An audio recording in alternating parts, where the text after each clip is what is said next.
السلام علیکم ورحمۃ اللہ وبرکاتہ۔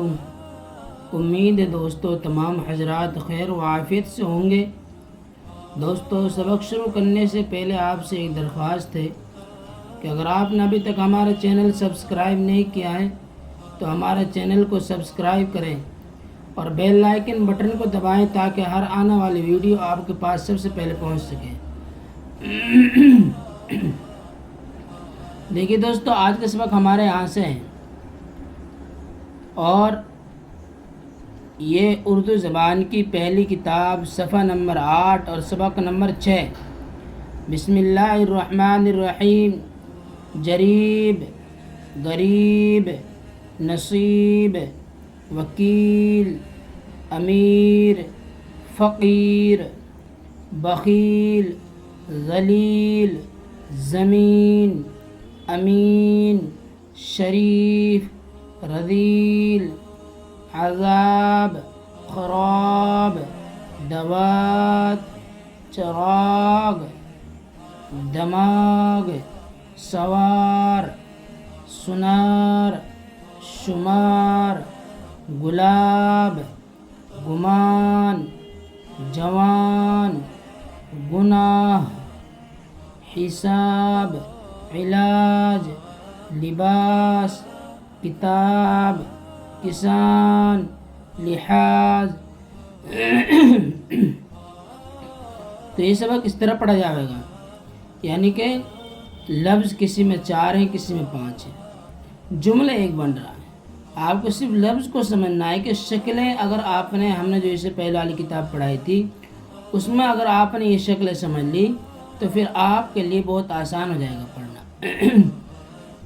کہ جیم کی شکلیں کیا ہیں، رے کی شکلیں کیا ہیں، یا کی شکلیں کیا ہیں، بے کی شکلیں کیا ہیں، اصل شکلیں ہیں۔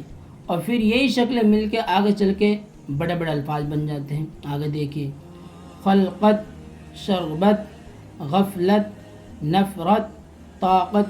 اب یہ جو رے ہے اس کو بہت سارے تو دال پڑھ دیتے ہیں اور جس کو پتہ حال ہے کہ را اسی طریقے سے مل کر آتی ہے، جو دال ہوتی ہے وہ اور الگ طریقے سے آتی ہے۔ صحبت، شہرت، فرصت، رخصت، مہلت، مورت، حکمت، خدمت، رشوت، نسبت۔ آگے دیکھیے، غریب کسان پر رحم کرنے سے وکیل کی شہرت ہوئی۔ غریب کسان پر رحم کرنے سے وکیل کی شہرت ہوئی۔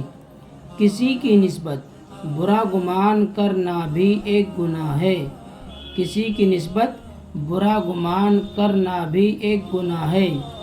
اچھی صحبت میں بیٹھو، کیا ہے؟ اچھی صحبت میں بیٹھو تو عادت درست ہو۔ اچھی صحبت میں بیٹھو تو عادت درست ہو۔ دوبارہ دیکھیے، جریب، غریب، نصیب، وکیل، امیر، فقیر، بخیل، ذلیل، زمین، امین، شریف، رذیل، عذاب، خراب، دوات، چراغ، دماغ، سوار، سنار، شمار، گلاب، گمان، جوان، گناہ، حساب، علاج، لباس، کتاب، کسان، لحاظ۔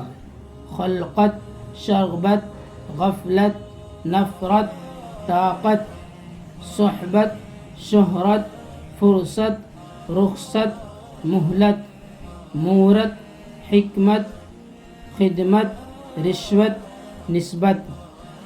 غریب کسان پر رحم کرنے سے وکیل کی شہرت ہوئی۔ کسی کی نسبت برا گمان کرنا بھی ایک گناہ ہے۔ اچھی صحبت میں بیٹھو تو عادت درست ہو۔ تو یہ سبق ہمارا یہاں سے یہاں تک آج کا ہو گیا۔ دیکھو، اسباق کو ازبر یاد کرو۔ اگر آپ نے اسباق بہت دھیان سے سن کر یاد کرے تو پھر آپ کو اگلا والا سبق پڑھنے میں دقت نہیں ہونے گی، بہت آسانی ہو جائے گی۔ شروع میں کوئی بھی چیز مشکل ہوتی ہے، لیکن اگر آدمی اس میں محنت سے اور لگن سے اس میں کوشش کرتے رہتا ہے، محنت کرتے رہتا ہے، تو ایک وقت ایسا آتا ہے کہ آدمی کے لیے بہت آسان ہو جاتی چیزیں۔ اس لیے پہلے والا اسباق آپ ازبر یاد کریں اور پھر انشاءاللہ آپ بہت جلد اردو پڑھنا اور لکھنا سیکھ جائیں گے۔ السلام علیکم ورحمۃ اللہ وبرکاتہ۔